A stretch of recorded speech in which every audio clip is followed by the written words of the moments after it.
Right then, you arrive with a suitcase full of dreams and a head full of brochures.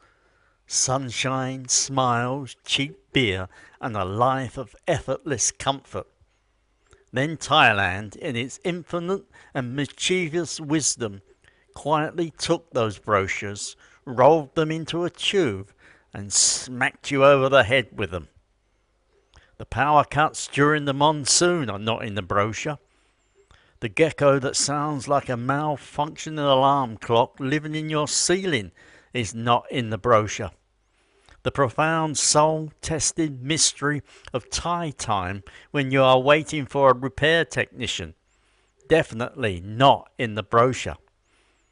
My name is Reginald, though out here they call me Mr. Reggie, usually right before they tell me a price has just gone up. I've been here 12 years, and I am here to tell you that the key to surviving this beautiful, baffling place is not about finding comfort. It is about forging something far more useful: resilience. What is more, you miserable lot, it is not something you are born with. It is something you build, often with sheer stubbornness and a large bottle of Sangsong. I did not come here to be a guru. I came here to retire, to live like a gentleman of modest means. My first house, a charming little bungalow, or so the agent said, had a bathroom that doubled as a monsoon drainage feature. Every heavy rain, the shower drain would enthusiastically return to sender. I stood there, ankle deep in dubious water, shaking my fist at the sky like a caricature. That was expectation meeting reality, and reality was winning. Well is on. Nevertheless, here is the first mindset lesson. Frustration is a luxury. You can bathe in it, like my unfortunate bathroom, or you can use it as fuel. I stopped complaining to the utterly indifferent landlord and went to the local hardware market. Did not speak more than 10 words of Thai, pointed, gestured, and drew pictures in the dust on the shop counter. Came back with a PVC pipe, a one-way valve, and a determination born of pure English-blooded mindedness. Fixed it myself. Took all afternoon, 3 cups of terribly sweet tea, and my dignity, but I fixed it. The triumph was not a dry floor. It was the shift in my head from "why is this happening to me?"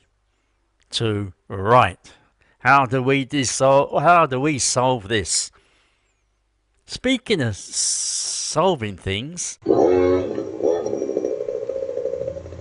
you hear that? That deafening industrial cacophony? That is not a factory. That is my neighbour Somchai and his lifelong war against a single hedge. It is a petrol-powered trimmer on a stick. He attacks it with the dedication of a man defending the walls of Gondar, twice a week at 7 a.m. For years I seethed.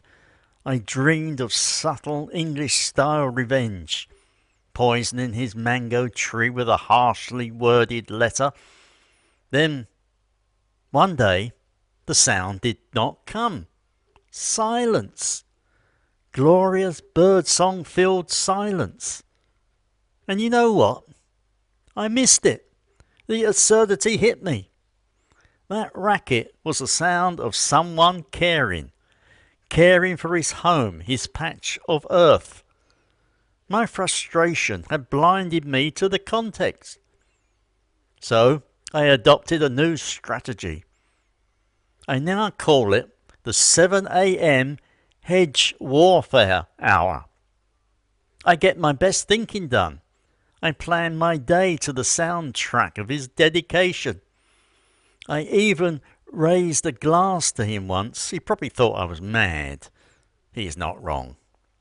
The lesson: Sometimes resilience is not about changing the problem, it is about changing the story you tell yourself about it.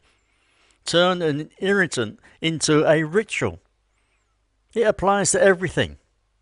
You want cheddar cheese?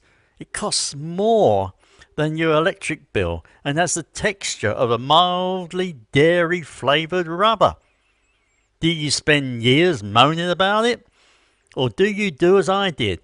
Discover the sharp, crumbly joy of a local cheese called Yeathip, which, when melted on toast with a dash of Worcestershire sauce, imported a sacred luxury, makes a Welsh rarebit that could make a grown man weep. You make the best of what is available. You adapt. This is the core to it. Resilience is a practical skill. It is like MacGyvering your life. My air conditioner remote died. The replacement was a week away. Instead of melting into a puddle of colonial despair, I found an old universal remote, spent an evening with Google Translate and a prayer, and programmed the blighter. The sense of victory was comparable to winning the war.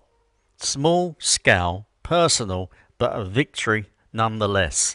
Besides, that is what they do not tell you in the expat forums between the rants about visa rules and the price of bacon. This life abroad, it is not a passive holiday. It is an active construction project. You are the supervisor, builder, and occasionally the idiot labourer of your own happiness. Every problem you solve, from negotiating a fair price for a tuk-tuk to rigging up a satellite dish so you can watch the cricket in a lightning storm, is a brick in your fortress of contentment. What's more, it is a fortress no one can take from you. So, you are sitting there, perhaps sweating a bit, listening to a language you don't understand, wondering if you have made a terrible mistake. You have not. You have just graduated from tourist to builder. Put down the brochure. Pick up the tools of patience, humour, observation, and a willingness to look a bit foolish. Build your resilience. One solved problem, one adapted recipe, and one understood cultural nuance at a time. Then, one day, you will find yourself on your veranda during a power cut you predicted because you have learned the clouds here. You have a candle or a good torch, a good book, and a glass of something decent that you have learned to source. The geckos will be singing their chaotic chorus, and instead of irritation, you will feel a sense of belonging. Not to that picture-perfect postcard, but to a life you built yourself with your own two hands and a grubby, resilient spirit. It is the most satisfying feeling there is. Well, second only to finally teaching the local shopkeeper how to make a proper cup of tea. That, my friends, is the final boss of resilience. Now, I want to hear from you. What is your story of MacGyvering your life abroad? What simple problem did you solve that felt like a massive victory? Share it below. Let us have a grumble, but make it a productive one. On top of that, if you found a modicum of sense in my ramblings, do hit that like button and subscribe. It is free. There is more where this came from, usually after my second whiskey. Bye bye.